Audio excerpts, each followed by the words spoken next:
আপনাকে কি রোজ সকালে হাইপার টেনশনের মেডিসিন খেতে হয়? আপনার কি সত্যিই ব্লাড প্রেশার অনেক হাই? তাহলে কিছু ছোট্ট একটা টিপস যেটা মেনটেন করলে আপনি আপনার ব্লাড প্রেশারকে আস্তে আস্তে কন্ট্রোল করতে পারবেন। কিভাবে? আমরা অবশ্যই অ্যাডভাইস করি যাদের হাই ব্লাড প্রেশার থাকে তারা সোডিয়াম রিচ ফুড কম খান। সোডিয়াম এবং sodium content, high sodium content food অবশ্যই রেস্ট্রিক্টেড অ্যামাউন্টের খেতে হবে।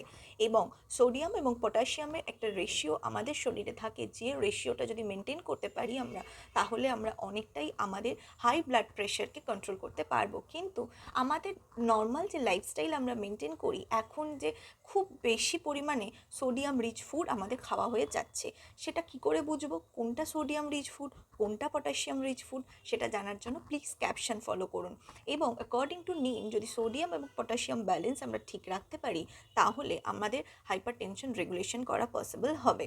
সো সারাদিনে আপনি সোডিয়াম কন্টেন্ট ফুড কম খান, কমানোর চেষ্টা করুন, এবং পটাশিয়াম রিচ ফুড খাবার কনজিউম করা এভরিডে বেসিস সেটা মেনটেন করুন। তাহলেই আমাদের বডিতে সোডিয়াম এবং পটাশিয়াম রেশিও ঠিক থাকবে, এবং আমরা অনেকটাই এবং সহজেই হাইপার টেনশনকে কন্ট্রোল করতে পারবো। Thank you.